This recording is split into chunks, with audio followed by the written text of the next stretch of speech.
Hello again, everybody. Again, my name is Gibby from Team Perfect Curve, and today I'm going over one of the best decks in Hearthstone, I feel, is midrange Paladin. It's called midrange Paladin because I feel it's the absolute definition of midrange. It has a great early game, a great mid game, and finishes up with a great late game. So, if you're looking for a deck that's just incredibly consistent, this is definitely the deck for you. So, to start off, it has an amazing early game in Shielded Minibot, which is by far the best 2-drop in the game.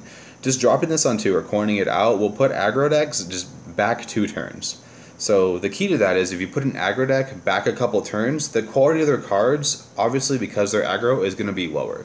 Like they want to meet an earlier curve to beat control decks down before they can actually draw and stabilize their board. So if you're able to set them back, you're able to just beat them in the early game and then you just dominate them on turn 5 where you're dropping Drake, Slow type cards like that.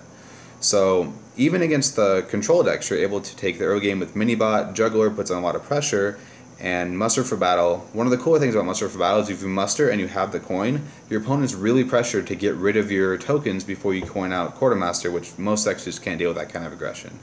Alcalá Pain is an inclusion that I feel a lot of people play in Paladin. It's like 50-50 if you see it. I feel it just has so much versatility in the deck. Like Alcalá and Peacekeeper is just an amazing combo. It lets you draw more cards, and in this deck you can do a lot with the cards that you draw since you kind of just like outlast everything. You have the True Silver Champion, which again, like weapons in this game are broken. Like it's a really broken concept. Like every other class gets something, some class gets secrets, but just notice that the weapon classes are just great. Like Paladin's always been good, Warrior's very good, and Rogue, like its weapons is hero power, so it's not quite as good. The point I'm trying to say is its weapons are great, and this has a great weapon.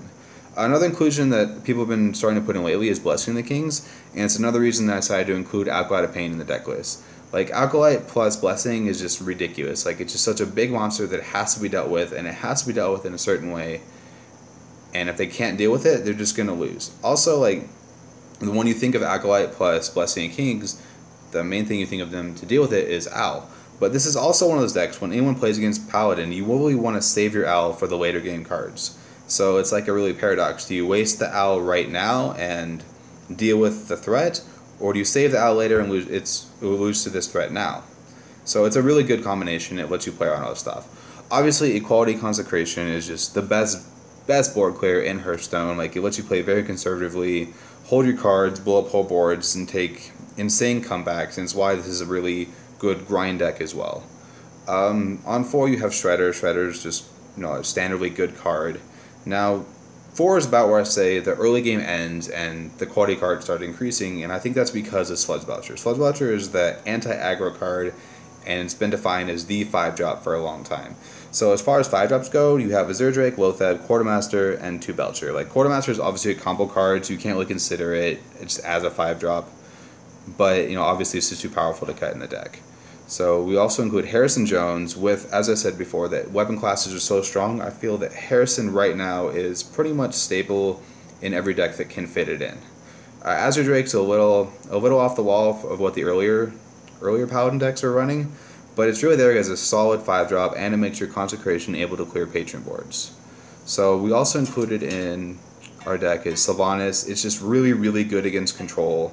Like against Handlock, it's just one of the most powerful cards. It has it just forces action from your opponent. Also, it's a card that will bait Owl. Dr. Boom's included for obvious reasons. Oh, one thing I want to go back and say is we did not include Healbot in this deck because I don't feel this deck's really overall goal is to grind to the late game and drop Kel'Thuzad with Sky Golems as the older Paladin decks were. So with that, I felt that I could drop Healbot and replace it with Drake or Jones. It'd just be stronger in this current meta. So that's the reason why we did that. Boom, obviously Boom is one of the best cards in the game. Lay on Hands has a lot of uses in this deck. Like, obviously it's heal, so I don't feel as bad about cutting Healbot, so I still have a lot of heal in Lay on Hands. As well as sometimes you can actually heal up your own monsters to just take the board. You're drawing 3 cards, so it's never that bad. So finally, the best late game card in Hearthstone, in my opinion. If there's one definition of a trump card, and that's what a control deck really wants to do, it wants to outlast the aggro, deal okay in the middle, and then drop their late game trump card. And that's what Tyrion is. He either, if he doesn't get owled, like obviously that's the one out to Tyrion, but if he doesn't get owled, he destroys boards, like Divine Shield 6/6 with Taunt, two of the best things in the game are weapons and taunts. Like, those are the two most broken things a card could have, and this card has both. So they have to use their whole board to get rid of it, and then you get a 5/3 weapon, which is insane. Like, that's 15 damage to their face if you need it, as well as just continuing to clear board. So it's a really strong deck. I want to go over its matchups real quick. Because of the nature of mid-range, it really doesn't have any awful matchups aside from just straight combo. Because this is a very, very slow deck, like, you just outlast, take board, it's not going to do well against Oil Rogue or even Maligod. It just has a lot of problems with decks that can just kill you in one turn.